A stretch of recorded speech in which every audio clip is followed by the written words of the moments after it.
Hello everyone, this is part 4 of What If Naruto was told about his Uzumaki genes early, and I hope you guys enjoy this video, and to like, to subscribe, to see more, comment down below. Now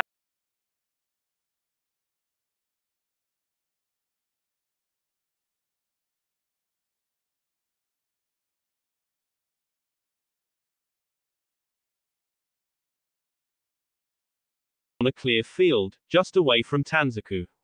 He had an expressionless mask on his face, staring down at a couple of lines he'd drawn on the ground. Sometimes he liked to keep up with sealing. He didn't need any more training. Manuals. Many seal structures and what they did, they were memorized inside his head. The Sandaime Hokage had made sure his mind was a field of seals. Sometimes it made him crazy. Sometimes whenever he closed his eyes, he could only see the marks, the tattoos. They were complex and he'd obsessed trying to untangle them. At least spending hours each day just thinking about seals had driven away the demons, the laughter inside his head. The whispers from the villagers, those eyes that glared at him with nothing more than contempt. He'd forgotten about them. Even when teachers at the academy refused to give him anything good and actively tried to sabotage his grades, Naruto had found comfort in Fuinjutsu. His legacy. His savior. Because of the role he has had to play as a shinobi of the Hidden Leaf, Naruto had been forced to forget about Fuinjutsu, practicing it and using it. But he didn't want to lose his touch. Yet, having a paper and a brush would earn him questions from Jiraiya. It was a dangerous situation. He avoided dangerous by abstaining from things whenever possible. But since the man had brought up the subject, it was safe to study. Space-time ninjutsu, a rather delicate art. It was complex, yet very useful. Perhaps he would have never gotten this far without it, to be able to move from one place to another in the blink of an eye. It was a tremendous ability. His father had truly made himself famous by taking the Sandaime Hokage's jutsu into another level. People praised Minato for his genius, but Tobirama was the true genius. He created so many jutsus, some now forbidden in the Hidden Leaf. A kunai flew towards him from behind. Naruto tilted his head to the left while raising his hand. He caught the kunai through his fingers and looked at it for a moment. Without even looking, he flung it backwards before stood up. It almost never happened that he found himself a target of an attack by someone. Naruto hasn't gone around pissing off people within the elemental nations, and his actions since he saw the result of Izu's destruction have always been subtle. He never got too involved. His hands were free. It wasn't to say they had no blood in them. He was a shinobi. That was bound to happen. Because there were few people who'd have something against him, Naruto concluded that this was Konoha's mischievous people. He wasn't too sure, so he would have to ask. He doubted they would talk, but he would still ask. There was no harm in asking, was there? Naruto looked at the 4 masked men with an expressionless mask. He was being disturbed from his training. He generally didn't like it because now he would have to go again in reorganizing his thoughts. One of them lunged towards him. Having spared with Jiraiya for countless times, Naruto could see the masked shinobi coming all the way. He felt bored. But he could still use this as a training session. He hasn't had one where bones could be broken. He could do this. But they would still have to pay, disturbing his time. The masked man stabbed a kunai towards his face. Naruto sidestepped the strike and twisted around swiftly. He lifted his right hand and slapped the man on his shoulder, sending him off balance. "You're slow, you need to increase your speed," he stated calmly. The man responded by twisted clockwise, while lifting his right foot. Naruto watched the incoming attack. If he stood still, he would be hit on his shoulder. He jumped back, slightly, avoiding the kick. Only his left foot touched down the ground. He'd sensed more movements. A second after touching the ground, another masked man flashed just above him. He swung his sword in a downward slash that was aimed at his right shoulder. Naruto leapt into the air, and twisted around. He slammed his foot on the man's shoulder, sending him flying away. He then landed gracefully. Kaiten, great fireball. The fireball was coming in from behind. It was a pathetic excuse for a fireball. Naruto had seen something bigger from Jiraiya. Hell, even Sasuke did better than this. Almost lazily, swiped his right hand and then snapped his fingers. The flames just died down in the blink of an eye. "You're all not very strong. It is quite pathetic really for shinobi who wear masks," Naruto said with a shake of his head. "Come on, let me end this," he said, motioning for them to come. Perhaps he was being too rough of them. He has been training with Jiraiya and he wasn't exactly weak. He was strong. Even so, it was quite disturbing to learn that they could not even touch him. He should have just broken them at first glance. When they didn't attack him, Naruto took out kunais from his pouch. He held them all with just his left hand and then flung them towards the masked men while charging forward. The man he was facing dodged the kunai by tilting his head to the side. When he saw Naruto coming, he threw a right hook, but slowed down, falling backwards slowly and watched the punch with both his eyes. He held out his right hand and channeled wind chakra, forming an invisible blade. He swung it and cut through the man's elbow, separating his arm from his shoulder. There wasn't even a sound from the man when the sword struck. When the man attempted to run away, Naruto took out a kunai, channeled wind chakra through it and flung it. The kunai pierced through the man from the back of his neck and went through his throat before dropping dead. Naruto fell on his back when he saw another masked man stomping downwards. He rolled to the side just once to avoid the blow. When the man's foot crashed into the ground, Naruto's right hand moved swiftly with his wind blade still activated. The blade cut through the man's left leg, just above his knee. He stood up and another swing cut through the right shoulder and blood gushed out as the man fell down. 2 more to go, they both charged towards him. Naruto stood still and waited for what felt like eternity. They flanked both his sides, swinging their blades in horizontal slashes. The swings cut Naruto but he turned into a cloud of smoke. Naruto flashed behind the man who'd attacked him from the left. He grabbed him by the back of his neck and pushed him towards his colleague. He shifted to the right when the other man pierced through his comrade's gut in order to get him. Naruto did the same, but his strike was marked towards the man's heart. It just pierced through and he dropped dead. Naruto twisted the man he held and lifted him up into the air. Foundation, he uttered. I find it convenient that after Itachi leaves, you guys appear. Is Itachi in contact with Danzo? Did he threaten your master with intel? Are they working together? He shook his head. The man said nothing, can't talk, Naruto said. I really don't have the time to torture you. Take the pieces of your colleagues and go away. Do tell Danzo that I wish he not do this again. Naruto dropped the man to the ground and walked towards where he had been sitting. He stood there for a moment before shaking his head and then settled down. What was he busy with, again? Ah, yes, space-time ninjutsu. The jutsu he had in his position wasn't anything like what the Nadaime created. His jutsu wasn't for battle. It was purely made for traveling long distances. He still burnt a lot of chakra using it, and he needed to find a way to do it without burning as much chakra as he does when he uses it. He couldn't test anything now because ever since he became a genin of the Hidden Leaf, he deactivated all seals he was attached to. He was playing a role. To be able to work on it, he would need to activate the seals. He couldn't do that now. It was dangerous and would attract too many questions. Naruto shook his head and rubbed away all the drawings on the ground. He closed his eyes and decided to meditate. After an hour or so, his eyes snapped open as Jiraiya walked into the field in a leisurely pace. Something happened here, the Toad Sage said calmly. His eyes glanced around before looking back at Naruto. Your timing sucks, sensei, Naruto said. I was still busy, do you also come early? It took a moment for Jiraiya to understand the meaning of Naruto's words. When he did, he grinned. I knew you were no innocent. You act like you have no interest in women, but you are not so innocent. I never claimed I was innocent, pervert-san, I just have my days. I don't know what is with you. Maybe you are trying too hard to be loved because someone refused to love you or because you really are just a pervert, Naruto shook his head. Either way, you shouldn't read too much into my actions. For me, it really has to do with convenience most of the time than desire. I'm surprised you even have desires, Jiraiya said. You generally don't show any desire in anything aside from training.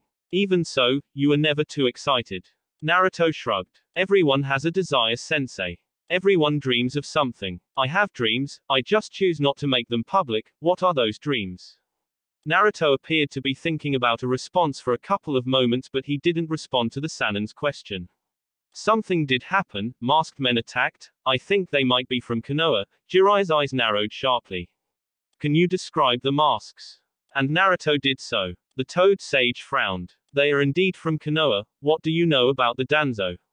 The Sandaime's former teammate and someone who considered himself to be his rival but still could never hold a candle to the Sandaime. He warned me, if someone called Danzo approaches you, come to me immediately and don't talk to him, Naruto said. I trusted the old man so I never asked too many questions. Danzo leads an organization called the Foundation. He has done many experiments with it and they are basically the dark horses of Konoha. Danzo says they live to protect Konoha and will do the dirty work that the Hokage cannot do. He has his own agenda, of course. But Sensei always thought he was useful and never got rid of him. When you were younger, he fought. He pushed and pushed for you to be given to him so that you could be trained as a weapon that would only live to serve Konoha. You see, Danzo teaches his forces to abandon all emotions. They are nothing but tools. The mission is important than their lives. Naruto looked into the sky for a moment before responding. This power within me does attract all kinds of vultures, doesn't it? Well, the Kyuubi is still the strongest Buu and control over its power means you have a powerful weapon, Jiraiya said. It has an unlimited supply of chakra. That was an overstatement. As long as the Kyuubi was a living thing, it could not have an unlimited supply of chakra. If it was a force of nature, then he could understand. The fact was that by human standards, Abiju's chakra supply was enormous. You didn't have any human who could rival it in terms of pure chakra. This is the reason people even hunted them in the first place, for their chakra. It was like that in this world. If you had too much power, you either joined them or you faced destruction, a corrupted world. But those with power controlled it and the weak could only complain about in the dark little corner of misery. Power, that is something people desire. Some will do everything for it, kill, betray, sell their souls. Power is everything, or at least fools think, Naruto said with a shake of his head. I was being tested, probably, Jiraiya said. Did you give them a good spanking? Naruto shook his head. No, he said. Are you going to warn the old hag? Can you stop calling her that? Naruto stared for a moment before shaking his head.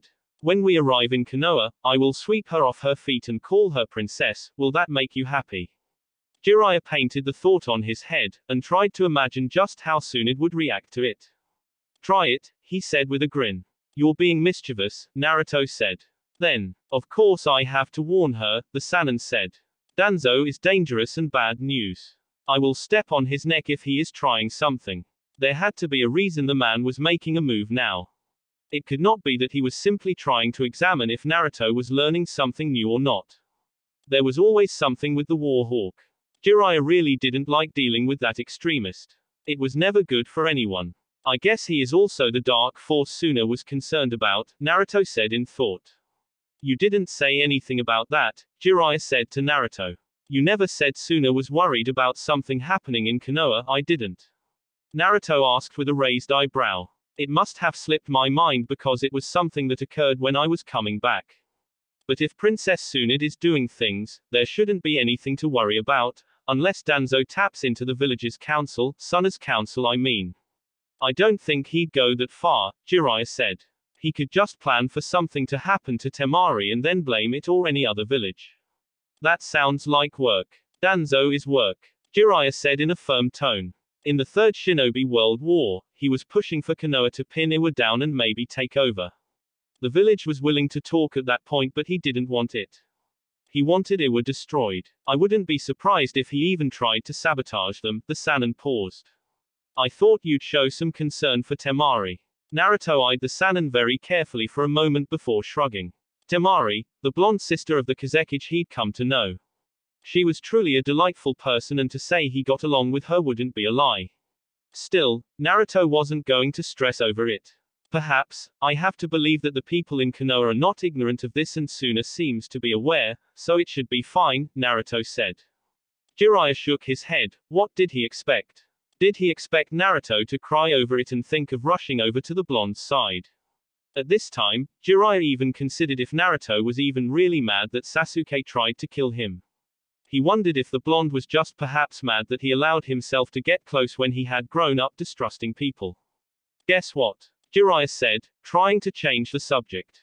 Guess what? Naruto responded. Jiraiya frowned, positive he wasn't going to like Naruto's game. What? He forced himself to say.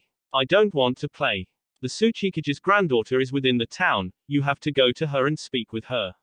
The Toad Sage in a serious tone, ignoring Naruto. More schemes by Jiraiya. When it came to collecting information and data, the Sannin really went all out. But Naruto was certain that Jiraiya wouldn't have come to him if he could do it himself. Naruto really never bothered himself with Jiraiya's services of gathering intel. He always made sure to keep a safe distance. Why can't you speak to her? Obviously you want to find something about her and Iwagakure, Naruto said. Jiraiya nodded his head before smiling. Well, I don't want to go anywhere close to her. You know young girls sometimes don't like older and experienced men crawling up close to them, he said. Besides, it will be more interesting with you speaking to her. Ah, Minato wasn't a famous person in Iwagakure, they held a grudge for his actions in war, but that should be over now, don't you think? Jiraiya nodded. They won't have anything against you, but when you keep your hair long like that, you turning into him, the Sannin said with a slight shake of his head. The outside world never knew of Konoha's Jinchuriki, and I don't think even now they know. But there were things happening and we need to know what is happening. I doubt I will get much from just speaking to her, and you are obviously aware of this, Naruto said with a stare. Are you trying to fix me up with her? Jiraiya merely grinned. What would be the problem if I was? I don't find it amusing. Naruto said. What is she doing here? Well, you see, one of my contacts is an Iwa spy. She is here to meet him, Jiraiya said. He seemed really pleased with himself. After meeting him, she will leave the town, so you have to speak to her today. I don't want to miss an opportunity. More like you don't want me to miss an opportunity, Naruto said. Are you sure my performance is that interesting? Jiraiya nodded. I'll be watching. Don't, Naruto said. I will be uncomfortable knowing that a perverted hermit is busy giggling with his notebook while dreaming about a potential pairing and harems you'll create for me. That wouldn't be a bad idea, you know, Jiraiya said in thought. I won't watch, but I still want a detailed report. Since when have I given you a detailed report? Jiraiya frowned. You will have to stop doing that, the Sannin said sternly. We shall see, Naruto said as he stood up. When are we leaving? We have to wait for Kakashi, he is coming here with something from Tsunade. After that, we'll disappear. Jiraiya explained lightly. What were you working on? Before I came here, I first stopped by somewhere to fetch my armor. I was preparing things and I want to formalize myself with it. In our next sparring session, I will be wearing it. About 2 hours later, Kurotsuki, the granddaughter to the Tsuchikage, a young black-haired woman who was obviously very attractive. She was obviously a very capable Kunoichi, if given the way she carried herself meant anything. Then again, she was related to the current leader and was thought to be on the front seat to replace Onoki once he does retire from his position. The old man was currently the oldest Kage alive and active. The Sandaime had made him learn everything about the Kages and their power, a bit of history about them.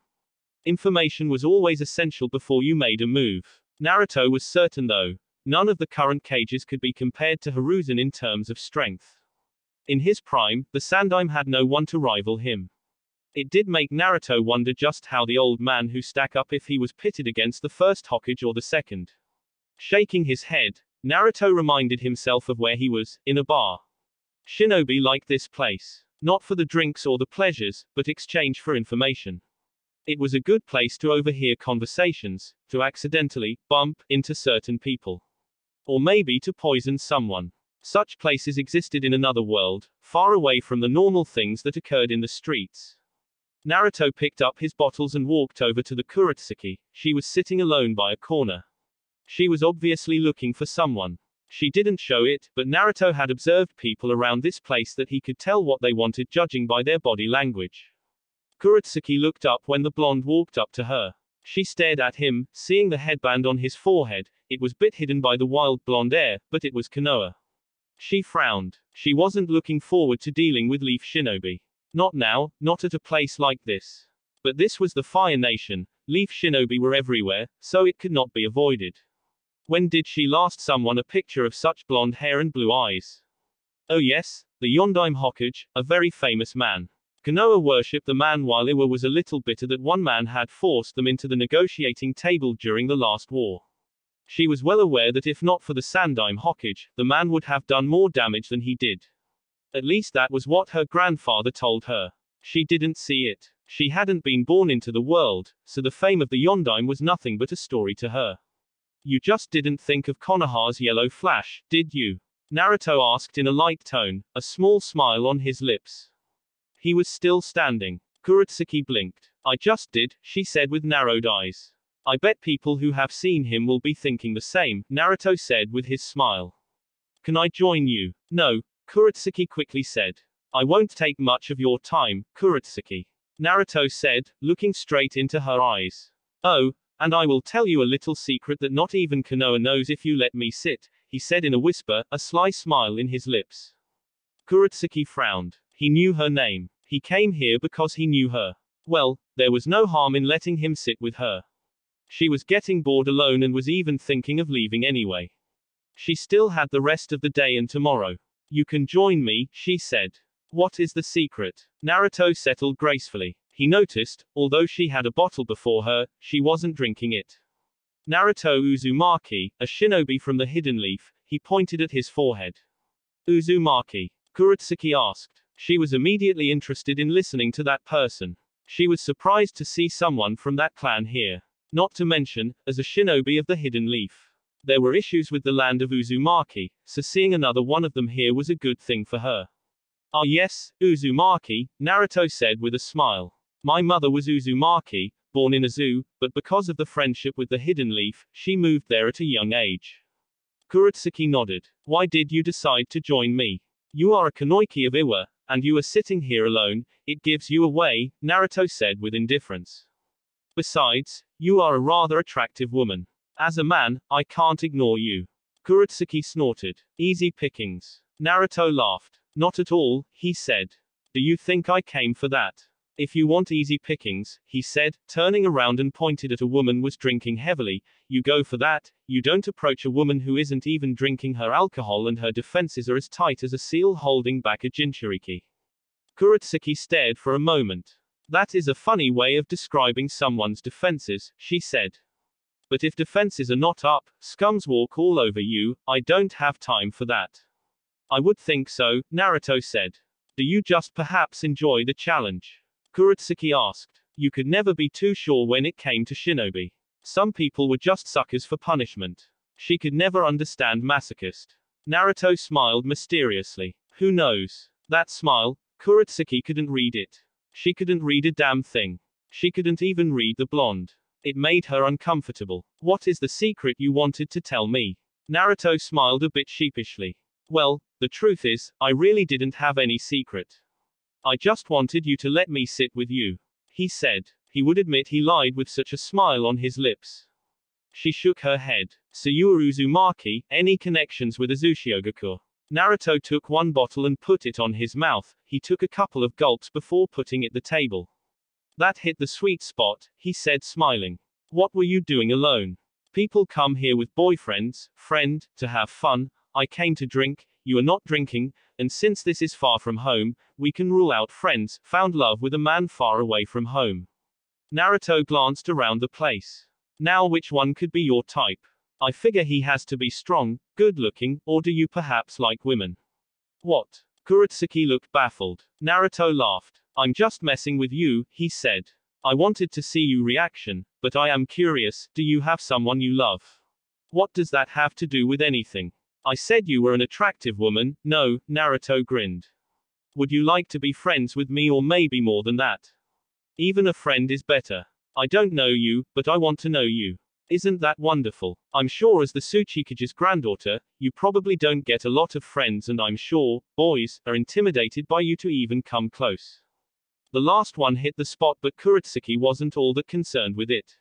She didn't even spend her time thinking about such issues. There were more important issues in life. You must be thinking you don't have time for it because you have to think about your career, but I must ask, wasn't it the same for your grandfather? It is especially worse with him since he lived in the times of war. He still made time for family. He had one of your parents and your parents had you. It is only natural for you to continue with the cycle. But that alone isn't enough, it is happiness that matters the most. You should ask your grandfather why he had a family in a time of war. Kuretsuki was silent for a couple of moments. What do you know about happiness? You seem rather happy gulping down the alcohol.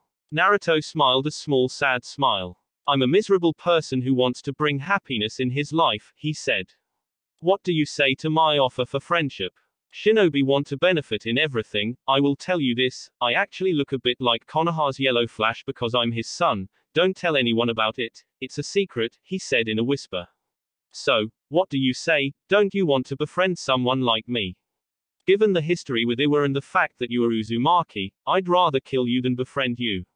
All the better, become close to me and you decide whether I should be killed or befriended.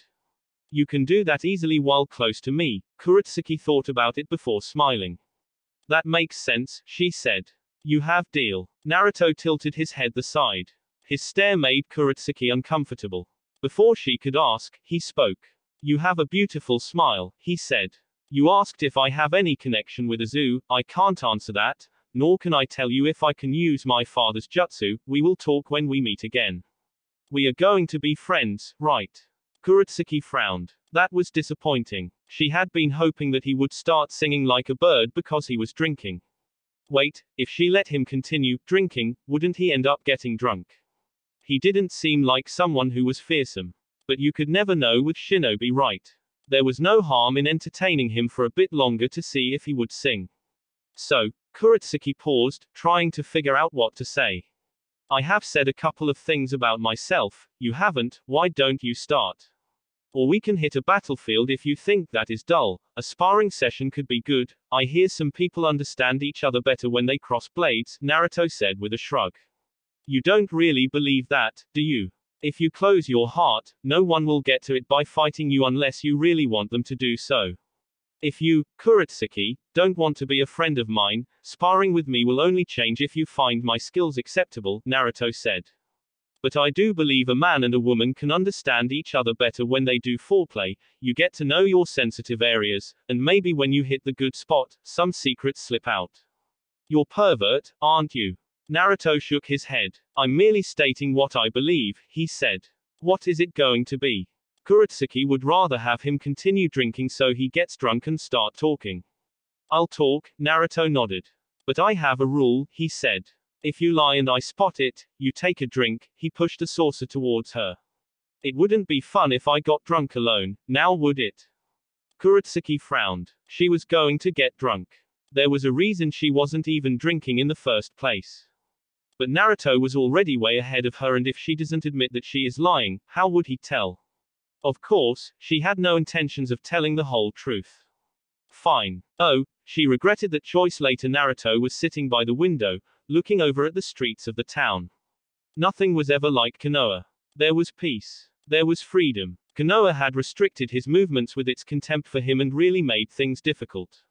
He could have left any time he wanted. Azu was his home, it was the home of his mother. But it was dangerous. The people in Konoha would have turned the world upside down looking for him. If they found out he was in Azu, they'd raise hell.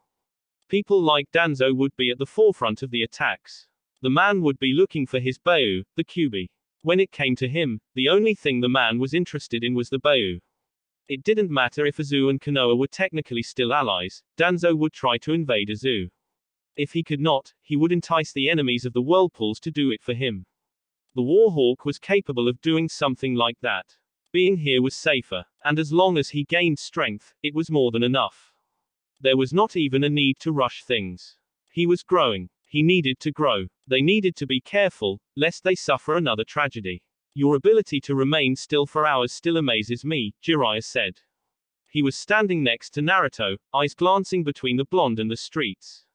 I have been doing this since I was 5, Naruto said. When you do something repeatedly, it becomes natural for you to do it. Well, not all things, Jiraiya said with a sly smile. What did you to the Tsuchikage's granddaughter? Nothing. Were you threatened by someone? Jiraiya shook his head. No, but she was drunk. Oh yes, we were playing a little game and she was a bit too confident in her ability to lie. Then again, I'd made her a little curious by telling her some things, Naruto said with indifference. She is an excellent Kunoichi. Even though intoxicated, she didn't say anything. I just helped her to her hotel. You don't sound like you got anything out of her. It wasn't my intention to get something out of her, Naruto said. I just wanted to lay the foundation for future relations. I'm sure tomorrow or when she wakes up, she will be very pleased that I was a gentleman despite there being occasions she felt compelled to ask if I was a pervert. Jiraiya narrowed his eyes. Are you saying that you will see her again? Naturally, Naruto said with a nod. Who knows, we might be friends. Can you try to be a little enthusiastic about that? Jiraiya said, seeing the indifference in Naruto's body language. Kakashi will arrive tomorrow. After he leaves, we will depart. Do everything you need to do by the end of the day because we leave tomorrow. There isn't much for me to do, Naruto said. Some rest will do, he said with a yawn. I think I will sleep for the rest of the day. My mind is a little tired and I don't want to be seen by Kurotsuki. A year later, she'll look at me and think, oh, this is the guy who I got drunk with and then walked me to my place and laid me on my bed. A bit of an embarrassing moment, if she tries to think of what if. You're cruel, Jiraiya said. She is going to be thinking about that the moment she wakes up. You didn't leave any letter, nothing, you just left. That brings curiosity and the desire, sensei.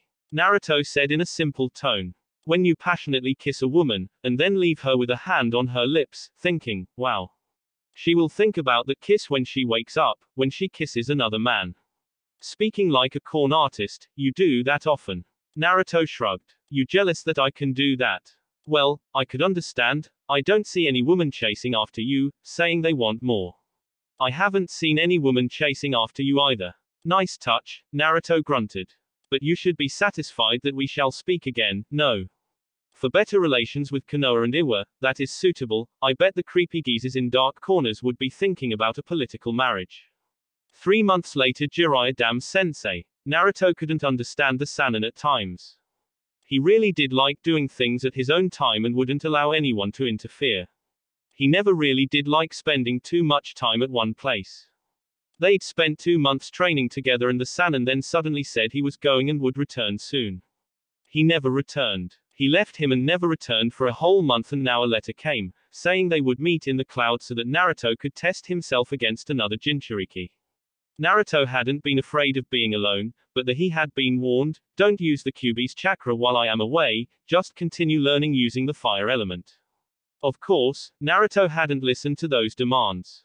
He had promised, but he didn't follow through with it. Jiraiya couldn't force him to do what he didn't want to do. Besides that, Naruto had seals in place in case he lost control once more.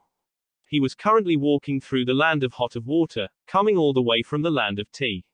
It was a long journey but Naruto's thoughts came to a halt as he sensed something. He immediately twisted around. A large snake was hissing loudly as it slithered towards him in speed. Naruto stood still, watching it with indifference. The snake didn't stop, it continued to charge towards him.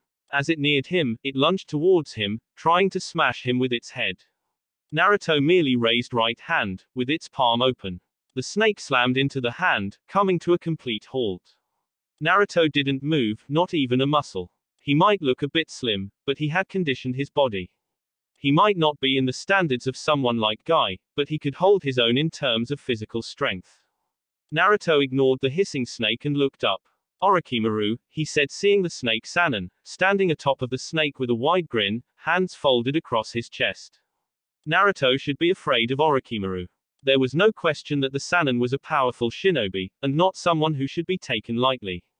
But Naruto wasn't afraid. He was merely curious. What did the snake want with him? He was getting guests these days. First it was Itachi and now it was this snake. It couldn't be any good if someone like Orochimaru had to come himself. Their last encounter hadn't been a good one. He had nearly died after facing Kabuto. Orochimaru looked at Naruto with interest. The blonde's hair had truly grown and a bit wild. But that interested him was the way he dressed. It was a bit like Madara, but the armor didn't have shoulder plates, and the blonde wore a crimson shirt, and with gloves that matched that color. You could hardly ignore the Uzumaki symbol on his chest and around the metal plates. You have taken quite the transformation, Naruto-kun. Naruto shook his head. This has always been in design, Orochimaru, there was just never an appropriate time to wear it. As you can see, it does draw some inspiration from a rather infamous Uchiha. The blonde explained lightly. Orochimaru laughed. I didn't take you for a history fan, not to mention Uchiha, Naruto shrugged. But history is origins, Orochimaru. In some way or the other, our pasts are what shape our futures. I'm not a fan of the Uchiha but well, Madara had something I like about him, oh. Orochimaru was immediately interested in what Naruto had to say. What is that? Nothing really, I was merely interested in your reaction, Naruto said with indifference. I hear you love yourself some Uchiha, the Sharingan to be precise. Well, to say, love, is corrupting the word. Let us just call it a perverse obsession. Kukukukukukukukuku. Orochimaru laughed hysterically at the response from Naruto. I get the feeling that you have always been like this, Naruto-kun. Naruto raised an eyebrow. Well, that would certainly be an interesting development. He said carelessly. Yes, and it does draw me closer to trying to study more about you. I'd always dismissed you, but when we first met you seemed rather mysterious, and you never stood out, but I'm beginning to think that was by design and dismissing you might have been an oversight on my behalf. Orochimaru actively searching what he can about him. Now that was a dangerous development. Naruto didn't want that, but he couldn't tell the Sannin to stop. I'm certain I will have nightmares about this, the blonde responded calmly. What can I do for you, Orochimaru? Don't be so hasty to end the conversation. We were getting along just fine, Orochimaru said with a laugh. You proudly wear the Uzumaki crest but yet, don't have a connection with Uzu, that does set the mind racing. I'm sure the people in Konoha will be on guard if they see you boldly wearing the symbol of the Uzumaki. Well, I am Uzumaki, and anyone who says I can't wear the symbol of my clan is just being ridiculous. I doubt Konoha will even have a say about it when they also wear the symbol. Once more, Orochimaru laughed. So when are you going to Uzu to be with your people? Who doesn't love their clan? If they invite me, I will surely be interested in seeing my fellow clansmen, Naruto said. I see, you brought your little pet project with you. I was praying that you'd have consumed him by now. He is still training, Orochimaru said with a grin. You don't mind being a test subject, do you? With that armor, you should be at least a good punching bag. Not to mention you have the Kyuubi with you. I want to see how my Sasuke has grown. Sasuke isn't worth me using the Kyuubi's power. He is just a little child with some mental problems. Well, you two suit each other well. You both have loose screws up in your heads. Perhaps Sasuke has been suffering from the mental effects of his brother's genjutsu, Naruto said in a cold tone. I think I am beginning to like you, Naruto.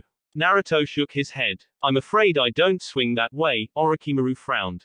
The blonde was mentally strong, unlike Sasuke. But truly, he was proving to be an interesting subject. If he does manage to survive here, Orochimaru wouldn't mind taking him back to the hideout. Sasuke, you can come out. The Uchiha flashed behind Naruto. You have trained your dog well, Orochimaru. I didn't think that you could train it better like this. Kukukuku, Orochimaru chuckled lightly. Sasuke-kun is more than that. Oh, I am very much aware what he means to you, Orochimaru. Naruto said with indifference. Sasuke stared at Naruto with an expressionless mask. This person had made him jealous of his growth. But he was here. He had trained hard under Orochimaru. He had abandoned all emotions and focused on his training. He was confident that he could beat him even with the power of the Kyuubi. This is rather interesting, isn't it, Naruto? Sasuke started in a calm tone, eyeing the blonde. He had yet to even activate his Sharingan. I guess you can say that, Naruto said. You do mean the fact that last time we stood like this I was chasing after you and now you are the one who has run after me. Yes, Sasuke said. Naruto shrugged. Well, I have never been the one good on chasing people. Admittedly, I don't really care what you do. Even if you strip down and bend down for Orochimaru to screw you, that isn't my problem. Naruto said indifferently. Nevertheless, Konoha has ordered that you be returned before you carry Orochimaru's children. And as a shinobi of the leaf, I must follow those orders. Sasuke didn't like those words. It was insulting to think of what Naruto was saying. But in the end, he ignored those words. Let us hope that the armor isn't just for show and you can actually fight. And I hope that you actually learned something, Naruto said. He clapped his hands together for a moment before, stretching his neck muscles. Come Uchiha. Show me if you can really dance. That is some tough talk from someone I beat. You've never been able to beat me and there will be no change. In terms of arrogance, yes, you will win, Naruto said. Admittedly, you had more skills than I do, your sponsors liked you because of those skills and not to mention the Sharingan. Sasuke smirked. So you do admit that I was better than you? Yes, painfully so, Naruto said calmly. I am not the one to fail to recognize someone's skills when they are better. But of course, that was the past. Are you saying you are better than me now? Sasuke asked with narrowed eyes. He always did feel superior, but Naruto always had to undermine him. He always had to show that despite all his efforts, he could still get better. Sasuke had hated it. He had hated that someone without a bloodline could match him. Even when he was doing better, they'd always been a feeling that Naruto's wasn't really giving it his best. They'd always been a feeling that the blonde could do better than what he showed he could do. And that was always pissed him off. Naruto tilted his head to the side. Who knows? If you're still the same child who sees hatred whenever a Taki's name is mentioned, you can't defeat me. Sasuke glared. Sasuke-kun, Orochimaru called from the sides. Don't kill him. He could prove to be a very useful subject. Laughable, Naruto said, but he didn't look the least amused. The arrogance in Orochimaru to assume that Sasuke could kill him, it was mystifying. Orochimaru, this arrogance of yours is the reason you actually believed that you could destroy the hidden leaf. What a miserable person you are. You lost the use of your hands in your arrogance and had to crawl to Tsunade looking for help. Please don't incite Sasuke to do something reckless. I will gouge his eyes out, have them crystallized and then put them on display in my throne room. Kukukukukuku. Orochimaru laughed. Big words, Naruto-kun. I can see why Sensei replaced me with you, the snake grinned. Do it, Sasuke. A bit annoyed at being commanded like that, but Sasuke still dashed towards Naruto. The blonde didn't move but just watched him with sharpened eyes. Sasuke reached Naruto and unsheathed his sword. He swung it across Naruto's chest in blinding speed. Naruto took a step backward slightly and watched as sparks flew with the blade running through his chest metal plate. He held out his right hand and summoned the sword of the Thunder God from a storage seal on a plate around his waist. Seeing the sword, Sasuke encased his own sword with lightning and swung it towards Naruto. The sword clashed with Naruto's, creating a huge spark of lightning. He attempted to push the blonde backwards, but Naruto didn't budge. Not even an inch. Sasuke jumped back while flipping his sword to his sheath. The sound of birds chirping invaded his ears as he summoned lightning on his right hand. He pointed towards Naruto. Chidori Iso. A lightning spear spread through quickly towards Naruto.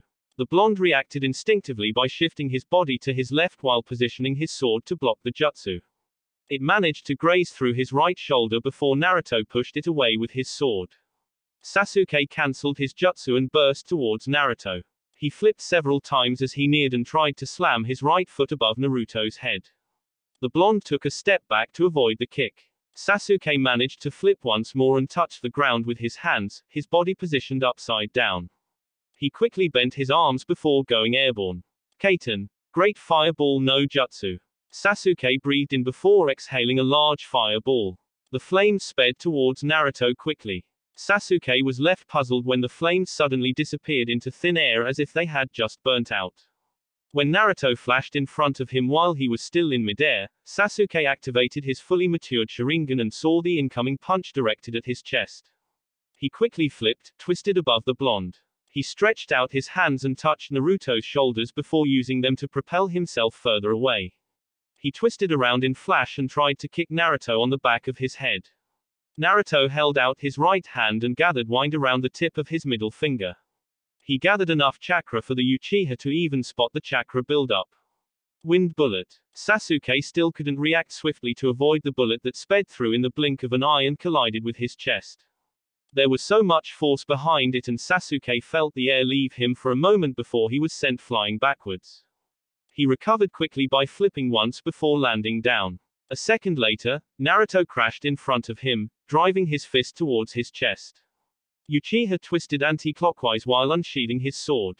He did not swing it but rather raised his left leg and tried slamming his right foot on Naruto's gut. The blonde caught his kick with his left hand. Sasuke smirked before swinging his sword in a slash aimed just above Naruto's shoulders. The blonde reacted by leaping backwards and then did a sudden pull on the foot he'd caught. The sudden movements made him lose his balance and sword just flashed past Naruto's face. Naruto pulled Sasuke towards him while still holding him. He slammed a brutal wind-enhanced punch on the Uchiha's chest. Sasuke felt something crack before spitting out blood. His whole upper body ached as Naruto did a quick twist before hitting him on the forehead with a powerful kick. Sasuke was sent flying backwards. He crashed into the ground and laid there for a couple of moments. He clutched his chest for a moment before getting up. He cursed as he saw Naruto jumping into the air before kicking a dark orb of flames towards him. His Sharingan could see the wind around the blonde's foot. The speed in which he kicked the ball was just ridiculous. More so the speed of the flames. Yet, Sasuke straightened his body and shifted to the right a bit. He felt intense flames burning his chest as the ball sped past him. It was only for less than a second and yet it managed to burn his shirt around his chest. Sasuke didn't get to thank his Sharingan when he felt the tremendous explosion of the flames and the heat it produced. Naruto had appeared before him, stabbing his sword towards his chest. Sasuke managed to move his body a hit to avoid it, but the lightning sword pierced through his shoulder. Naruto didn't step there, he slammed a small Rasengan on Sasuke's chest, sending the Uchiha flying backwards. Shit, Sasuke mentally shouted after crashing. He was seriously hurting. At this point, Naruto was going to shatter his ribcage. He couldn't allow that to continue. His eyes widened slightly as sensed a heat wave coming towards him. Sasuke gritted his teeth before activating his level 2 cursed seal. The flames touched him and exploded into a massive cloud of flames. The Uchiha burst out of the flames with wings behind him. Seeing the Uchiha's form, Naruto shook his head. How unsightly, he said. Then again, this is how far you are willing to go for power. I don't want to hear that from a Jinchuriki. Naruto shrugged indifferently. I didn't seal the Kyuubi within me. He said. Doesn't matter, Sasuke's wings flapped before he vanished from sight. He appeared behind Naruto and kicked the blonde on his back. Naruto flipped several times before twisting around.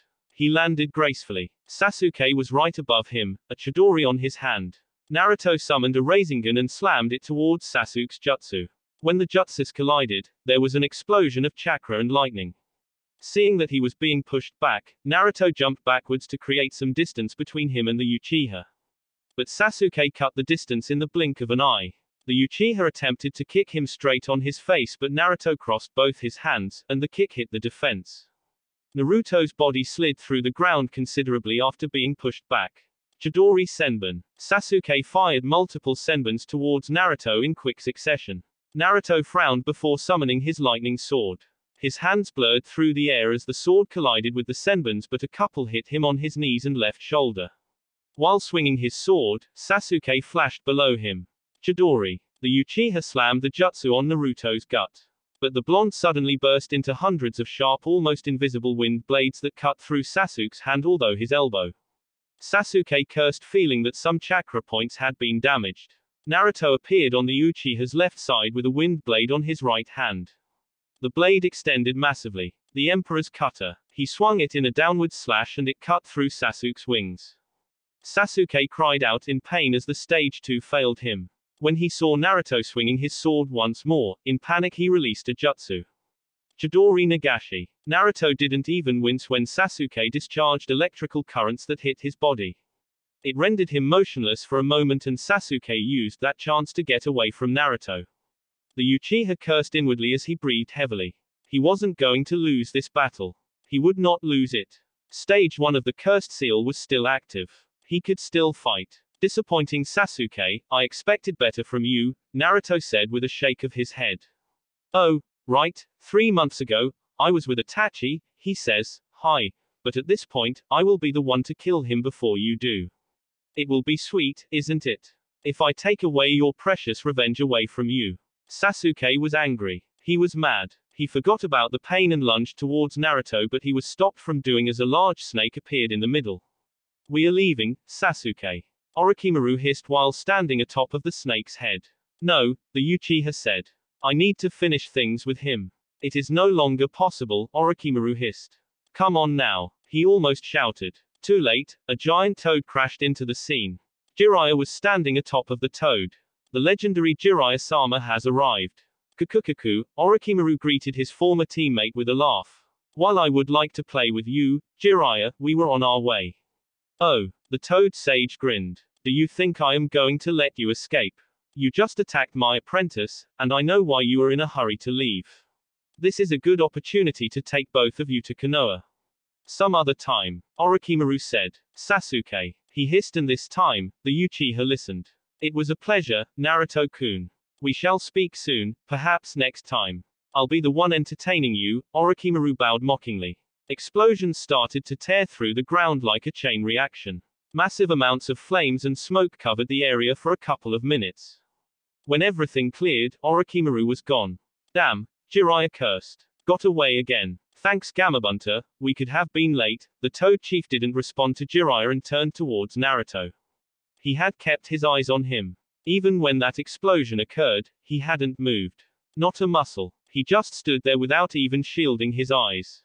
Yo, Naruto said to the staring Toad Chief. I'm not bleeding, am I? No, Gamabunter said. Jiraiya, the Toad said before disappearing in a puff of smoke. Jiraiya landed gracefully and checked Naruto for a moment. He wasn't completely surprised to see that Naruto looked perfectly fine despite this encounter. Sasuke had used the cursed seal, but Naruto still didn't use the Kyuubi's chakra. There wasn't even a sign that jutsus had been thrown around the area. Well, that was close. I am glad that he didn't want to fight, we'd have been screwed. Naruto looked thoughtful for a moment before shaking his head. You're a clone, he said. But I wasn't concerned about anything. Orochimaru would have taken me to one of his labs and molested me if I had lost nevertheless. Jiraiya shook his head. I'll be waiting for you in the cloud, we'll talk about this, I'm almost out of chakra. When Naruto stared, just to the obvious, book a place and I will find you.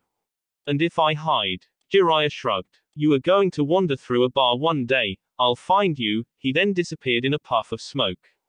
Naruto shook his head and looked at himself for a moment. He dusted himself up and then frowned. He needed to clean himself up. But he wasn't that much of a mess. He started walking slowly towards the hidden cloud. He would need rest once he gets there. This fight wasn't something he'd wanted to do. At least he'd managed to save chakra, and had Jiraiya not showed up, he would have been forced to use his ninjutsu arsenal to try to counter the threat the Uchiha posed in that form. Admittedly, he would have been in trouble. After walking for a couple of minutes, Naruto's movements came to a halt. He glanced on his left. Itachi was sitting on a tree branch, watching him carefully. Itachi, I thought you wouldn't show up, he said. But you are a clone. Naruto started walking away again. You reached out to me and you were going to walk away. Naruto stopped walking and glanced over to the Uchiha for a moment. He realized that Itachi he didn't have his Sharingan activated. But that wasn't the reason that made him turn over to the Uchiha. Naruto walked over and leaned against the tree trunk, folded his hands across his chest and then spoke. I am listening. Itachi started in a measured tone. You have truly improved, but not surprising since you are being trained by Jiraiya. Why do you talk to me, Itachi?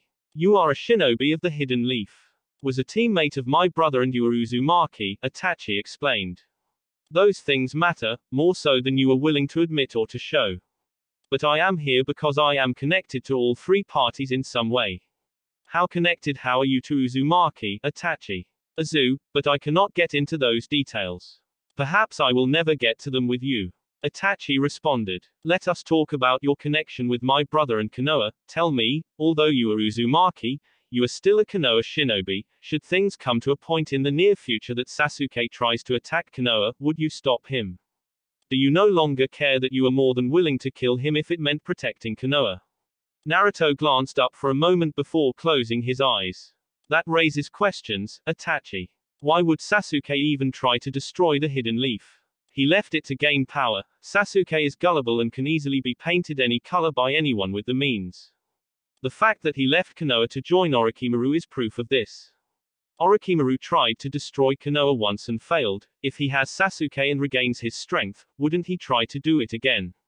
Unlikely, but for argument's sake, let us say he does, and Sasuke is with him. Why are you talking to me specifically? Because you were the only friend Sasuke was able to make. I realize that you are not going to try to talk Sasuke into returning to the leaf. You didn't say a word about it when fighting him.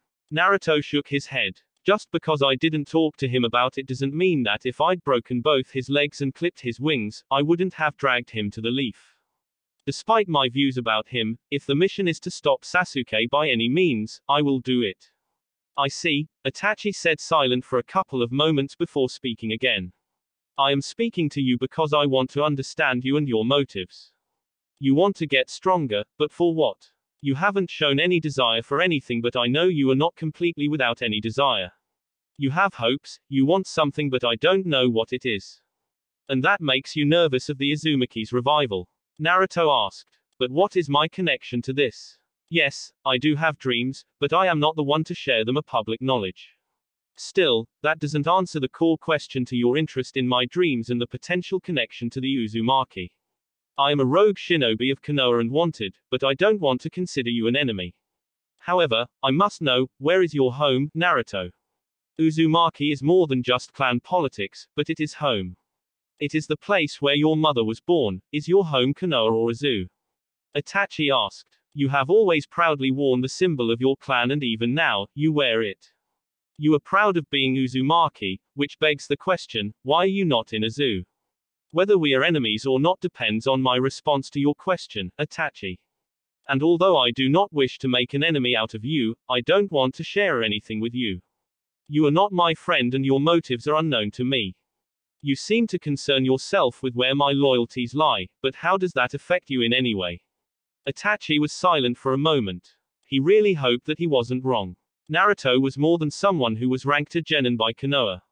Itachi was almost certain of this, but there was no evidence, and Naruto wasn't going to admit it. Despite everything that has happened, I was a former shinobi of the Hidden Leaf and I do care for what happens in it. This is why I ask if you'd be willing to stop Sasuke and if you are loyal to Konoha. Sounds like Konoha's Dark Knight, Naruto said with a shake of his head. As long as I am a shinobi of the Hidden Leaf, I will fight for it. I have already said this to you. And when you are not? Who knows? We are not at that time yet. Naruto said calmly. My life is simple. I have a simple way of doing things. I don't care about a lot of things. I'm not bound by hatred. But I am not a truly happy person. I do desire happiness, who doesn't? What of what Konoha has done to you? Your life in Konoha has been nothing short of misery. I can understand why you'd be miserable. There has not really been any reason to be happy when Konoha hasn't made it possible for you. I was wronged, but no one will admit that. Should I just forget it, Itachi? Should I say that yes, those people made him miserable, they treated me with nothing but contempt. I was mocked for being an orphan, yet the very reason I became an orphan was that they could live. What would you feel? The Sandaime used to say that I should work hard to prove to them that I am not the Kyuubi but a hero. It was laughable. My parents sacrificed their lives, they sacrificed me, I am okay with that. But to treat me with contempt, for the wrong reasons, to blame me to the deaths of your loved ones when you really did nothing but just an innocent child, that, I cannot accept. They told their kids not to play with me, they isolated me. I was a danger, for 11 years straight and I must work to show that I am good. I have nothing to prove. And I will not accept people who loathed my existence for years and to suddenly shift and smile while ignoring the things they did to me. To be forgiven, you must ask for it. You must work for it. There must be a balance. They were wrong, they must accept that. I was not wrong. I did not kill anyone. But I was used as a tool to stop the destruction, the killing, and yet, the hatred. Naruto said in an icy cold tone. Those are thoughts, Itachi, am I wrong? Naruto's tone was cold, it made Itachi uncomfortable, but he could not sense a bit of hatred, but there was anger, yet it wasn't in Naruto's tone. He was unnerved by it. How do you say such words without expressing anger and hatred? One who becomes a cage is one that is recognized by the people. The people are Konoha. Perhaps I would have told you the same thing the Sandaime told you, to work hard to prove to Konoha that you are truly a hero, because if you really love Konoha, you would do that. People are emotional, they will always overreact. There will be bad apples, and maybe sometimes it is the majority, but we cannot let that define what Konoha is. You sound like someone who does love their village and that is okay. I have nothing against that, you have to love someone, but my question isn't about the love for Konoha. Before we get to that, we must talk about what is right and wrong. If we simply brush aside that, we become fundamentally flawed. Naruto said, there is the truth, right and wrong. I do not love blindingly. If something is corrupt and you love it, you will try to correct, but there will be limits. If Sasuke cannot be saved and attacks Konoha, he must be killed. That is what you are saying. But why must he be killed? If Konoha's cage suddenly decides to invade another village for the simple reason of expansion, do you support it, or do you do the right thing and kill the cage? Those are my thoughts, Itachi. You decide what you think. Naruto said in a firm tone. In the meantime, you have your issues to deal with. When I am in Tanzaku, we shall speak again. How were you even able to keep tabs on me? Naruto merely smiled. You have your secrets, I have mine, perhaps in our next conversation, we shall share. Otogaku. It didn't often happen that Orochimaru would end up being disappointed having assured himself of success, but truly when things did go left, it really did sting. The last time his sensei had truly done him a number. Taking away his hands had been a rather sinister move. He had cursed his sensei, but he couldn't be mad forever. This time around, it had been Naruto. But the blonde hadn't been in the way. In fact, Orochimaru was happy things turned out the way they are. It wasn't what he had gone expecting, but he was fine with it. He had something else to look at now, and it was certainly something very interesting. Naruto had not only managed to hold his own against Sasuke, but he had managed to deal some damage that forced the Uchiha to utilize the cursed seal. It had been unexpected, but nothing to be too shocked about. He was going to be grounded once more. He had avoided fighting Jiraiya because it wouldn't have been healthy for him. Orochimaru glanced at the brooding Uchiha for a moment before laughing. It was a bit gleeful. Both he and Sasuke had been confident that the latter would win against Naruto, but it hadn't been going according to plan. Sasuke did not lose. The battle hadn't ended yet. Maybe Sasuke would have won, maybe he would have lost, they couldn't be certain about anything. But to Sasuke, it felt like loss. Orochimaru wasn't that concerned by the Uchiha's wounded pride. There were more important matters to deal with. Are you that afraid of Jiraiya? You can ask him, Sasuke-kun, but Jiraiya knows out of the 3 Sanins, I have always been the strongest. None of us have surpassed our sensei, but I was strongest, Orochimaru said. Admittedly, the condition of my body doesn't allow me to match him.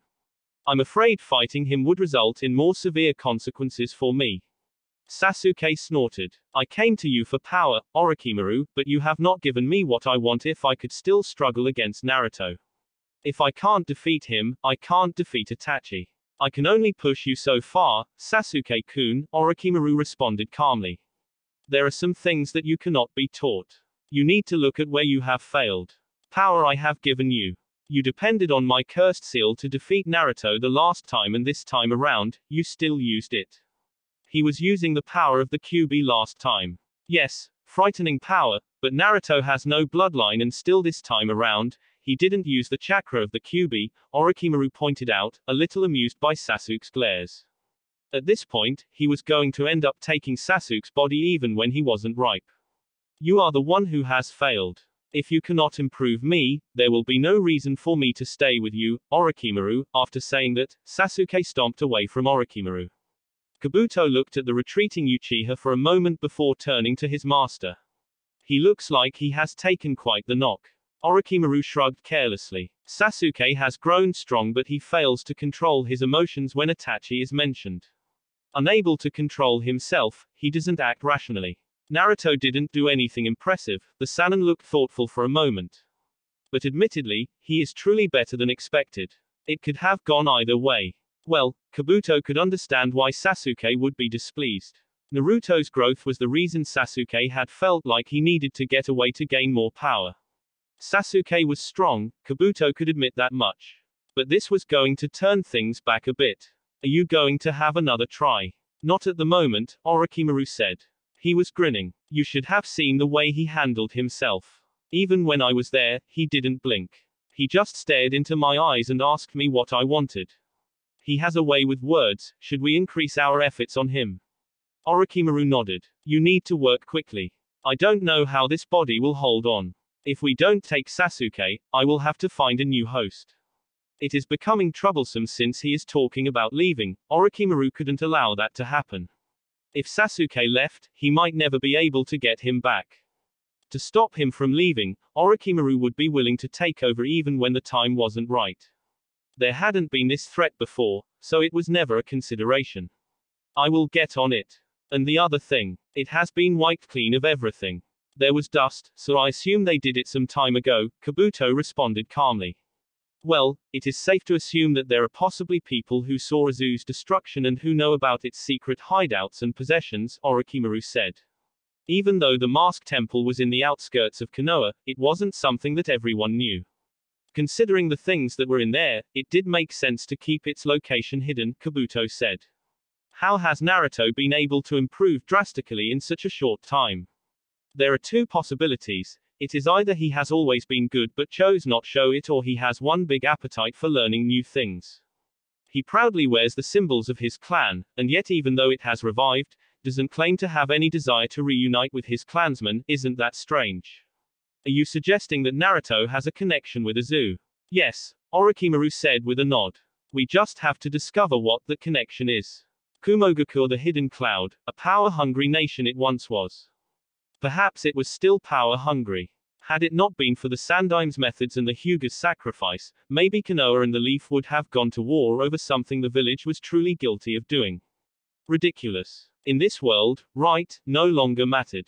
Power was everything. The strong did as they pleased and the weak suffered. Maybe Kumogakur felt confident it could boss Konoha because it had two Jinchurikis who are known for being the best in the shinobi world. Kumo's Jinchuriki knew how to control the power of their Bijuas, and they stood out because of this. The beast inside of him had resisted plots and attacks from the hidden cloud. When none wanted to come near because the Kyuubi was too powerful, Kumo was more than willing to send its shinobi on suicide missions. Power. Bijuas, the right, in this world. The cloud was rather lovely, and perhaps Jiraiya would be having the joys of his life. Kumo and Konoha didn't have the best of relationships because of the past. Then again, none of the great nations were truly friends. There was always some bitter history between the nations. Wars haven't done any favors to the relationships of these villages. Naruto didn't dwell much on the scenery within the village. He walked around for a bit. He was mindful that he was being watched. Perhaps he had been watched too often that he could spot a pair of eyes staring at him even from across the seas. But he didn't mind it. He had metal plates around his body and looked like he'd been in battle. It was understandable for them to be curious. He found himself a good place to rent and rested for about 2 hours. It had been afternoon when he arrived in the land. Once up, Naruto went to the window and settled nicely for about 2 more hours while staring blankly into the streets. His little birdie friend appeared before him. Naruto let it rest on his hand before smiling. You've come a long way from home, he said, walking over to the small table he'd requested. The bird nodded and flapped its wings a bit. It looked tired. Was it dangerous? Naruto asked, taking out the scroll it had. 5 mountains of paperwork appeared in a puff of smoke. For a moment, Naruto stared at it before shaking his head. He looked at the bird and waited for its response. The bird nodded and showed him the inside of its right wing. It had a wound. People do try to attack the messenger birds. Naruto put his finger on its head, as if to pat it. Ask for a vacation when you get back home. I'm sure they'll grant you, he said with a smile before turning his attention to the paperwork. He glanced at the bird for a moment before speaking once more. You don't need to keep watch, you can go on to rest, I'll wake you up once I'm done. The bird nodded its head and gave him a look that clearly said, thank you, master. Naruto just smiled and went to work. Darkness had already descended on the village by the time Naruto was done. It was time for scums to wake from their slumber. The night was full of many things. Many evil. But Naruto liked taking a stroll through the night. It had been safe in Konoha to do so. The hateful glares were not there. There was nothing but a silent breeze that kissed his body with relaxance. With his armor off, Naruto was wearing dark clothes. They suited the night. He strolled around for a couple of minutes before finding his place. A bar entrance was never an issue with shinobi. This was a shinobi place. There were Kumo headbands everywhere. Naruto felt like he was the only foreign person in the place. It didn't bother him. He just danced around the tables and sat by the counter on a stool. It was fully loaded. His usual place was occupied. A pity. For a moment he wondered if he should go tell those people that they were sitting on his spot, but he realized it would make a scene. And he was far away from home. He didn't need to get kicked out. Since he was sitting by the bar, Naruto ordered 1 bottle but told the barman to keep them coming. He had paid already. There was no opening of a tab. He wasn't at Konoha. For about an hour, Naruto drank alone. He was at peace. The noise around him was non-existent. He was lost in his thoughts but he never missed his drink. He continued drinking absent-mindedly. When his thoughts deserted him, Naruto started to look around. He saw 2 women sitting by themselves. They were not civilians. He could see their headbands, Kumo Kunoiki. Well, he could indulge himself just this once. When was the last time he felt compelled to approach people and dine in the pleasures of the body? Naruto ordered 2 more bottles and walked over to the women. He smiled charmingly. While he continued to say he would not win any beauty contests, Naruto knew he had a certain look about him. He would not compare himself to anyone. Ladies, can I join you? Naruto was already sitting even though he was asking. You are a bit far away from home, and considering your drinking, you are not going to make it home soon. Naruto took a sip before responding. That is the intention, well, unless you ladies decide to leave the table a bit early. The night is still young. The following day coming from somewhere? Jiraiya asked as Naruto walked into his room. Naruto frowned seeing the grin on Jiraiya's lips. He was willing to bet that Sannin was thinking that he should have been there to watch. A sick perverted old geezer. He was going to die peeping one day. You don't exactly come from nowhere, now do you, sensei? You know what I mean. Jiraiya said. Naruto shrugged. I know what I mean, but I don't like discussing my nights with you. I'd rather not permit my conquests to become part of your stories. You are no fun, Jiraiya said. He then grinned again. So, who was she? Was she young or old? I can't tell if you like older women or young ladies your age. Girls my age are still napping and breastfeeding, Naruto responded calmly as he walked over to the window. The morning is always rather unpleasant no matter how much you have.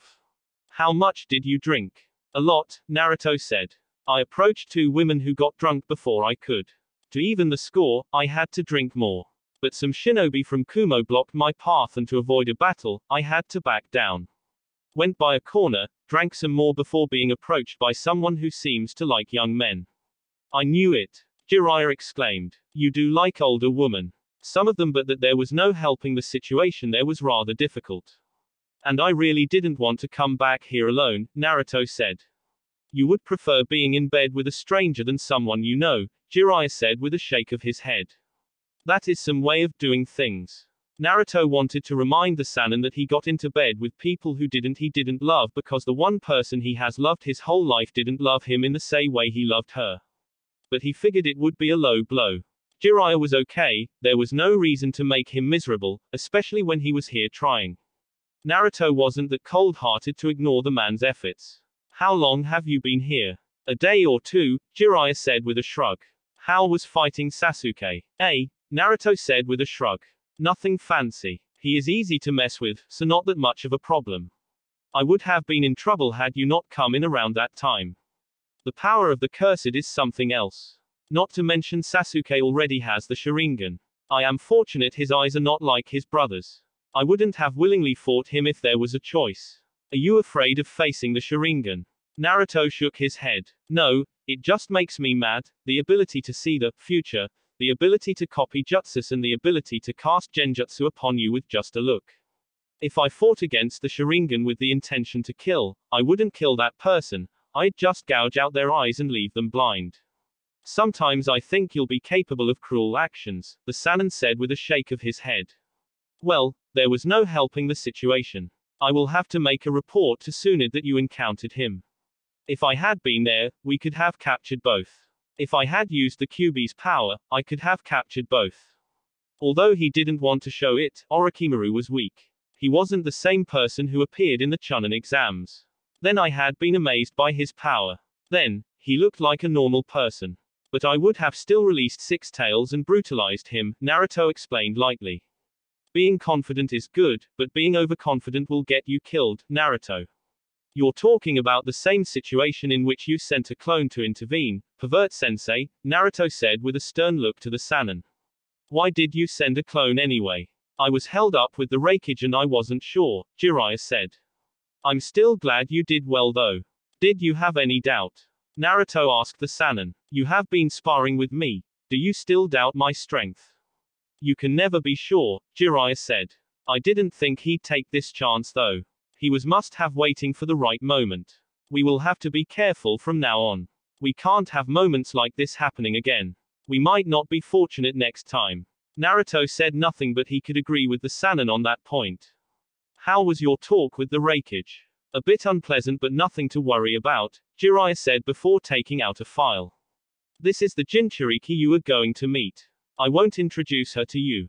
Well, she might not like me since I may have done something without knowing. Anyway, she is around the village and you can see her anytime you want. Keep it light, and she isn't a bad person. You should be able to get along with her. I refuse to take comfort in anything you say to me about women, Jiraiya-sensei, Naruto said. I'll see her tomorrow, we are not in a hurry, anyway. Kumo hasn't been all that bad, I could stay for than 2 weeks, we can't stay for too long, Jiraiya said in a serious tone. We have some leads we must follow, we are almost done with training so, it will be best if you start following me around when I gather intel, we'll have to start thinking about going back to Konoha. How long? A month or 2, Jiraiya said. Tsunade insists. I had asked her to give us a year, she sent a message, and she wants us to return. I managed to convince her that I needed you to learn a couple of things about my spy network so that you can be in a position to take over when I am not able. You have fine hopes, Sensei, Naruto said. But he would disappoint. Azushiogaku, the Emperor's compound, a traditionally built place at the heart of the village. It wasn't that big, but it was majestically built, worthy of someone who calls himself the Emperor. Gurren had been to the throne room a couple of times, but the throne was always empty. It was always cold. Each time she went there, she thought she'd finally meet the person who sits on the throne, but she'd not seen him, not once, not ever. Too many people have not seen him. She'd never come across anyone who says they have seen him in the streets. The village had a leader who led the village, but it wasn't the emperor. The compound was usually quiet. People didn't go there. The old geezes went there at times to have their meetings. It was a place of secrets. The Uzumaki was secretive. It was almost an obsession, perhaps filled with some paranoia. But Gurren didn't criticize it. These people would do anything to protect the village. It was a fortress because of their methods. And anyone who found a loophole to enter the village never returned home, unless there was a message that had to be sent. The village itself was vibrant. The Uzumakis were not many, but they were the most energetic people you could find. The atmosphere was fine. Yukimaru enjoyed his time at the academy and she did her job as one of the higher-ups in the command chain. She had no complaints. Orochimaru couldn't hurt her from here. He couldn't touch Yukimaru. She was safe and that was what mattered to her. She had fun chasing after spies during night. Perhaps the sadistic nature in her would not completely go away despite being asked to control her urges. They didn't complain, so she kept at it. Gurren-san, Haku greeted the woman who was standing by the entrance to the Emperor's compound. It was dark in the streets. And she shouldn't be standing here. Are you nervous? Gurren didn't nod. She glanced at the ice user she'd mistaken for a woman. A complicated past with this one, but she'd never bothered to pry. They spoke well. Both had been recruited, but when she came here, Haku was the one who welcomed her. He didn't act as the leader, but he was high up in the chain of command. Why would she be nervous? Yes, after being here so long, she'd been summoned to meet the Emperor. Finally, she was going to meet the mysterious leader. The Uzumakis she'd met spoke well about him. A master of Fuinjutsu, they said. A truly brilliant man. Maybe, Gurren said. I didn't think even you would be nervous. I mean, you did work with Orochimaru, Gurren said. I'm curious here, and when you get used to something, it hardly becomes a problem. You only realize its cruelty when it turns to you, but when facing things you do not care for, you don't see it, you actually enjoy the show.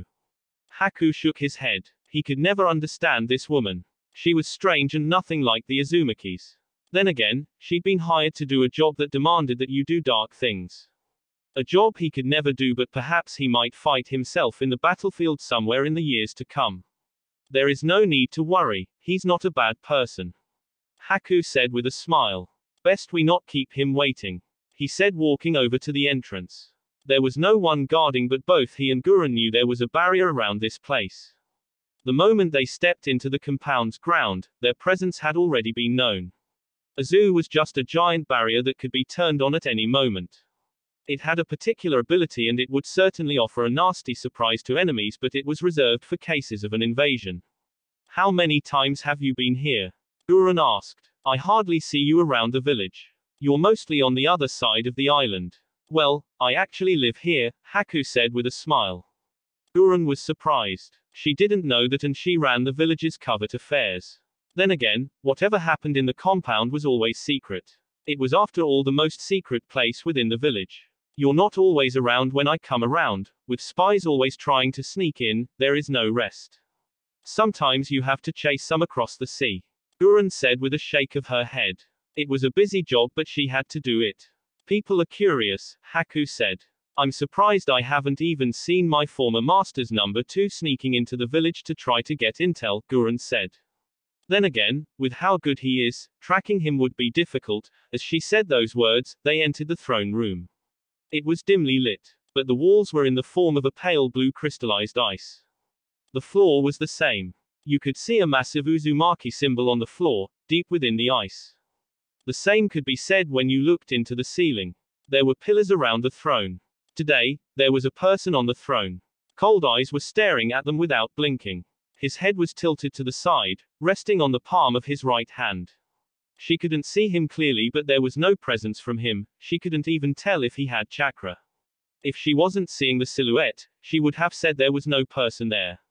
When Haku kneeled, a bit away from the throne, Gurren followed his example. Your Majesty, it is good to see you again. Haku said in a calm tone. Gurren noticed the slight nod of his head. Those eyes were staring at her. Gurren, we finally meet. I wish this was a social call so we can dine together. But there are agent matters that you two must attend to. Both of you were chosen because of your unique bloodlines and we'd like to recreate that. That isn't why you're here, but your bloodline is the reason you are being sent to this mission. We worked hard to develop the Wave country after taking over Gato's company. It has now developed. Its economy is healthy and its population has been increasing drastically over the past 2 years. Its new strength has made the land of water uncomfortable and it seeks to undermine us. The Wave is mine but its importance lies in the fact that Azu doesn't directly procure its needs from any village or merchant but we get everything we need through the Wave. If the Wave is hurt, we are hurt. The feudal lord of the water country is behind the move to slow down the Wave's progress, but you won't see him. You are going to meet the Godai Mizukage to discuss the issue and try to seek a way forward. At the moment, we don't need trouble, but if we are threatened, we will take action. You are to leave tomorrow. All necessary arrangements have been made. The mission aside, the voice was powerful yet it sounded young. It wasn't what Gurren was expecting. We will depart tomorrow morning and try to return as quickly as possible. Haku said. Study the Mizukage for me, I'd like to see what kind of a person she is, the Emperor said. Gurren, you will try to assess Kiri's capabilities without getting caught. Hi. Gurren felt compelled to give that response. You may leave. And those words and the two stood up to leave. As they arrived at the exit, Gurren glanced back. She saw 2 redheads leaning into the Emperor, both whispering something. His eyes, they were staring back at her. She immediately turned away. Once out, she breathed and then spoke. That wasn't much of a meet with the Emperor, she said. Haku merely smiled. You'll do that when you dine with him. Perhaps when we come back, he is a delightful person. He said. Somehow I doubt that, Gurren said with a shake of her head. I can understand us being sent for our powers, but why isn't the leader going with us to be the one to handle the issue? We could simply go as his guards. That is simple, they want to keep the mystery going, nobody actually knows if the Uzumaki have indeed revived, sending us there doesn't confirm it.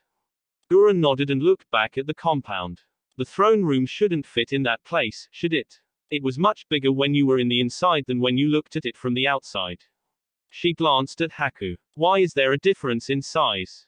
Haku got what Gurren was asking. Because the throne room you entered is in its own dimension, not in this space. You can enter the dimension because of the seal you were branded with. People who don't have the mark will see the normal throne room. Kumogaku, that damned pervert in the form of a Sannin. He wasn't going to watch him battle Yugito and he wasn't even helping out. Naruto had to do everything on his own. Jiraiya wasn't doing this to measure his strength. The Sannin probably didn't want to see it as he already knew what he could do. He was using this as training for him. The man wanted him to use a sparring session with Kumo's Jinchuriki to help him experience what it is like to fight another Jinchuriki. He couldn't count Gaara. The Kazekage was unique. That aside, they'd been Genins when they fought. Well, he was still a Genin. Naruto shook his head, rubbing off those thoughts. The secluded training ground he found Yugito in was a bit away from the village. Then again, she was Jinchuriki who fought using her Bijua's power. She had to be away to avoid the collateral damage and to cause panic around the village. Yugito wasn't alone. She was with another blonde-haired woman with a large bust. What was with blondes and sizable chests? You were just staring, weren't you? Naruto looked at the woman whose cold tone made him raise an eyebrow. Yes, Naruto responded with indifference. I was thinking, if my sensei saw you, he'd emigrate to this village and abandon his beloved slug princess. Naruto said, walking over to the two women. None of them seemed cautious of his footsteps. He stood in front of them and smiled. Naruto Uzumaki, Jinchuriki of the Kyuubi. Yugito stared for a moment before speaking. The armor, are you here for a battle? Naruto completely ignored Yugito and faced the other blonde. I know her, but I do not know you. If she is willing to indulge me, I might not get the chance afterwards, Simui, she said. She had seemed to get where he was getting at. A pleasure, Simui. Cool, she said. Naruto merely smiled before turning to Yugito. Sorry about that, he said. I traveled to this village to test myself against an experienced Jinchuriki. I have been told that you're fully able to control the power of your Beiyu. Although I house the Kyuubi, I still cannot control most of its power. Even so, I'd still like for you to indulge me. Yugito eyed him for a long moment. The Kyuubi was the most powerful, even more powerful than the Beiyu held. She was confident, but if he was saying he cannot control most of his Bijuu's power, it meant that there was the chance that even B would defeat him. Then again, power alone wasn't everything. Personally, Yugito didn't think anyone could defeat B while using his Bijuu's power. I haven't tested myself against another Jinchuriki aside from B, I don't see why not. Naruto smiled. Then let us entertain ourselves to our heart's content, the blonde said before jumping backwards. There are no rules, no. Naruto nodded. Please come at me with the intention to kill. I find it more satisfying to battle someone who wants to kill me. You need not take it easy on me, I house the Kyuubi, if you break my legs, it's fine. Yugito grinned, hearing those words. Are you not going to regret those words? Will you make me regret them?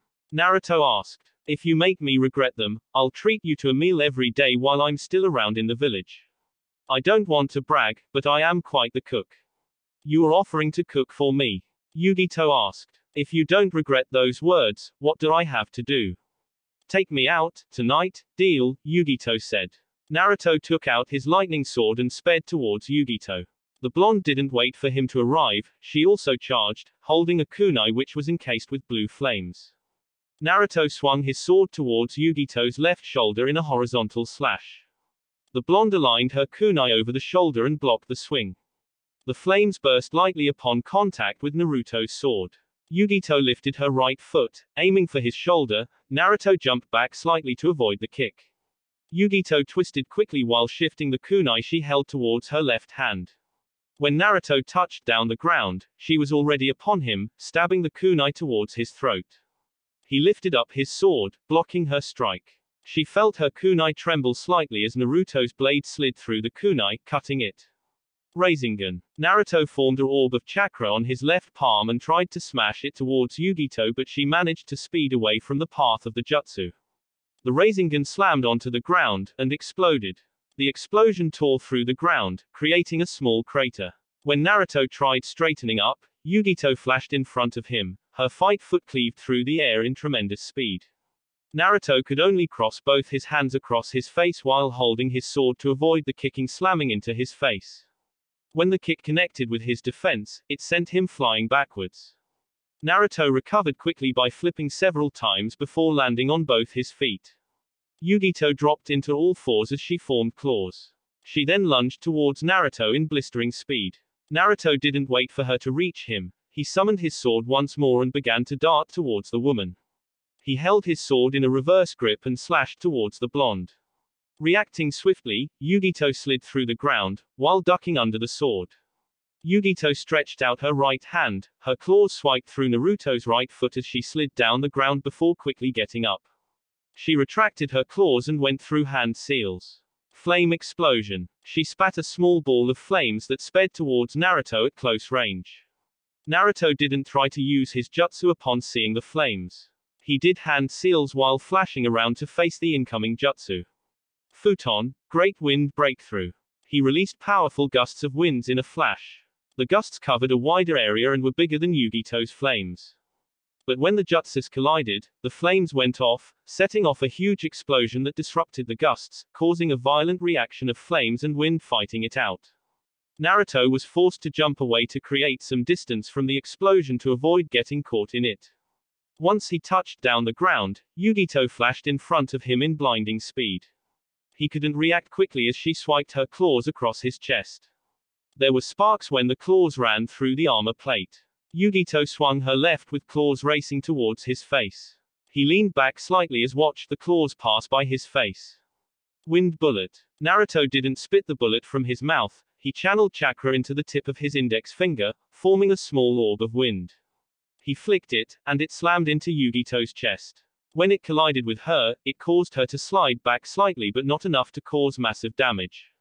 Naruto lunged. His left foot graced the ground while his right foot charged towards Yugito with wind gathering around it. The kick slammed into Yugito's chest, causing her to wince painfully. She rocketed backwards like a bullet. She ended up crashing down the ground a distance away and tried to get up. She clutched her chest painfully and coughed up some blood. Yugito wiped the blood on lips and glanced towards Naruto, who was slowly walking towards her. What the hell was that? Wind, it just knocks the air out of you. That was dangerous. It was like being hit by one of the Raikage's lightning punches. A normal person would have suffered more damage than she did. She could still continue, but she wasn't about to receive any more of those hits. Nezumi Kedama. Yugito created a ball of blue flames. The ball shot towards Naruto, who halted his movements seeing it. When the ball split into multiple projectiles, charging towards him, he leapt into the air and then rushed through hand seals. Futon, decapitating wind. He released hundreds of twisting blades that covered a wide area. The blades charged towards the rushing flames and cut through them. Naruto cursed when the flames only multiplied. He should have just shredded them. Seeing flames rushing towards him, Naruto flashed towards the ground. When he landed, he cursed once more when the flames still pursued him. They arrived in a heap and exploded upon contact. The explosion was huge. Blue flames surrounded Naruto's entire body for about a minute before dying down. When it ended, Naruto was standing in the middle of a small crater, hands folded across his face, with slight burns all over the parts where his skin was exposed. Yugito flashed in front of him. With a huge blue cat claw, she had transformed her right hand. She slammed into Naruto, sending him flying backwards like a bullet. She didn't let up. She flashed above him and created a punch before slamming him into the ground. Boom. He crashed into the ground in the blink of an eye. Naruto closed his eyes in pain when his back crashed deep into the ground. His eyes snapped open when Yugito continued with her charge. She was crashing down towards him, her punch first. Naruto folded his hands together and summoned the Kyuubi's chakra to help him a bit defensively. There was a loud crash when Yugito's large hand slammed into Naruto's defense. The collision caused the ground to shatter around Naruto, burying him further into the ground, but his defense still held on, and he avoided damage. Yugito jumped away from Naruto, and landed a distance away. Her hand returned to normal as she watched Naruto get up. Naruto held out his right hand and formed a small orb of intense crimson flames. He allowed the flames to float in the air before doing a quick jump into the air. He kicked the flames, sending them towards Yugito in blistering speed. Yugito jumped up while stretching out her legs. She allowed a ball of flames to pass in between her legs but cursed when she felt intense heat burning through her. The ball exploded behind her, and a second later, another ball of flames was rushing straight towards her. She was certain it was going to hit her on her chest and would leave her in an unhealthy state. She summoned Matatabi's chakra, covering herself in dark blue chakra before the flames collided with her chest. They exploded in a blistering explosion that surrounded her in a large cloud of flames. Yugito burst out of the flames moments later and rushed towards Naruto in blinding speed. She flashed just above the blonde and attempted drove her huge claw towards the blonde. Seeing Yugito coming towards him like that, Naruto summoned 4 tails of chakra, turning into a miniature fox. He folded his crimson hands just above his forehead as Yugito's punch reached him. The powerful claw slammed into his defense in a loud boom that caused the ground to shatter below him. Naruto's tails moved from behind and twisted towards Yugito in blinding speed. 2 of them pierced through her shoulders. Yugito gritted her teeth before opening her mouth wide while still above Naruto. A ball of flames formed before she shot it towards the blonde at point-blank range. Boom. The flames exploded, creating a huge shroud around Naruto before Yugito flashed away from him to avoid being caught in the explosion. When the flames died down, Naruto was standing there in all fours, in a sizable crater. He then suddenly faced up into the air and started forming a small Bijuadama. Seeing this, Yugito cancelled her form and raised both her hands. Wow wow, she shouted. That is a bit too far, she said. Naruto had already started and his jutsu was almost complete. He couldn't just stop it like that, not when he had already started. It would a waste of chakra and effort. He ate the small orb of condensed chakra. The ground below him shattered under the massive weight of the jutsu. Naruto then spat it, before releasing it into the air. Afterwards, Naruto cancelled his form and stared into the heavens as the jutsu exploded. He smiled. Well, that is dangerous, he muttered. We should stop here, Yugito said. I can see that we'll end up causing unwanted attention, she said lightly. I just felt that power. I'm afraid I don't know what kind of damage you might cause, or we might cause. I'd rather not have shinobi coming to this side. Naruto thought about it for a moment before sighing. I guess that will do, he said. Collateral damage can't be avoided at times, but I know what a Bijuu's power can do.